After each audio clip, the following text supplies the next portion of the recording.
কবিতাৰ শিৰোনাম মোৰ পৰা তোমালৈ। কবি প্ৰণীতা বৰঠাকুৰ। মোৰ পৰা তোমালৈ কিমান দূৰৈত সম্পৰ্কবোৰ, মই বৰ্ণ পঢ়োঁতে তুমি শব্দ পালাগৈ, মই শব্দ পঢ়োঁতে তুমি বাক্য পঢ়িলাগৈ। মোৰ পৰা তোমাৰ ওচৰলৈ কিমান দূৰ বাট, সূৰ্যৰ পৰা পৃথিৱীলৈ শত যোজন বাট।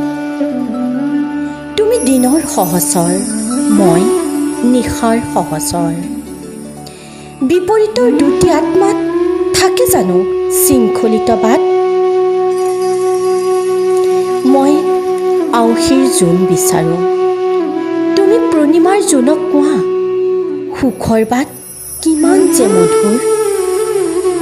তমসা ভেদি আগবাঢ়িব নিবিচাৰোঁ, তুমি জোনাকী পোহৰত বাট বোলা আগলৈ।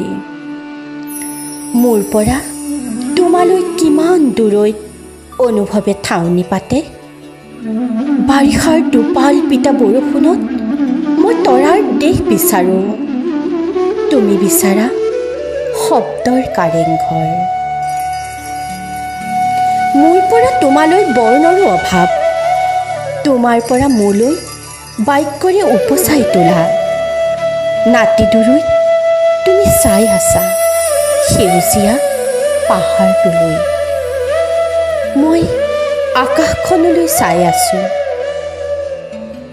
জীৱনৰ পাৰ্থক্য, অনুভৱৰ পাৰ্থক্য, শব্দৰ পাৰ্থক্য, মোৰ পৰা তোমালৈ বহু দূৰৈত। ধন্যবাদ।